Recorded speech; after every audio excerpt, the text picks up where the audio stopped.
ഖത്തറിൽ duty free ഷോപ്പിൽ നിന്ന് ഞാൻ 2 ആൽക്കഹോൾ മേടിച്ചു എൻ്റെ പിതാശ്രീക്ക് വേണ്ടി കേട്ടോ. ഇത് ഖത്തർ എയർവേസിന്റെ ഫസ്റ്റ് ക്ലാസ് ക്യാബിന്റെ റെപ്ലിക്കയാണ്. ഇത് എൻ്റെ ഒരു സ്വപ്നമാണ്. ഒരു ദിവസം ഞാൻ എന്തായാലും ഇതിൽ കയറും.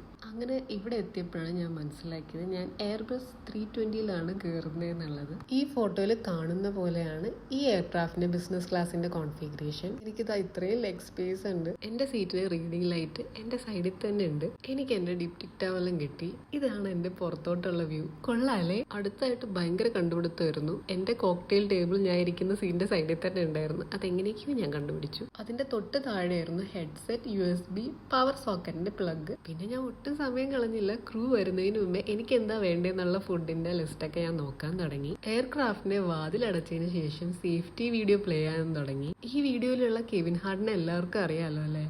പുള്ളിക്കാരൻ ഭയങ്കര കോമഡിയാണ്. ഞാനും അദ്ദേഹത്തിന്റെ ഒരു ഫാനാണ്. ഈ കാണുന്നതാണ് ഖത്തറിലെ VIP ടെർമിനൽ. അപ്പോൾ ഞാനിപ്പോൾ പോകുന്നത് ട്രിവാൻഡ്രത്തേക്കാണ്. അവിടെ എനിക്ക് 1-2 കാര്യമുണ്ട്. അത് കഴിഞ്ഞ് കഴിഞ്ഞാൽ ഞാൻ കൊച്ചിയിലേക്ക് പോകും. ഒരാഴ്ച കഴിഞ്ഞിട്ട് ഞാൻ തിരിച്ച് ഖത്തറിലേക്ക് വരും. ഇതാണ് എൻ്റെ ഇപ്പോഴത്തെ പ്ലാൻ. എന്താവും എനിക്കറിയത്തില്ല. അപ്പോൾ എല്ലാവർക്കും ടാറ്റാ ബൈ.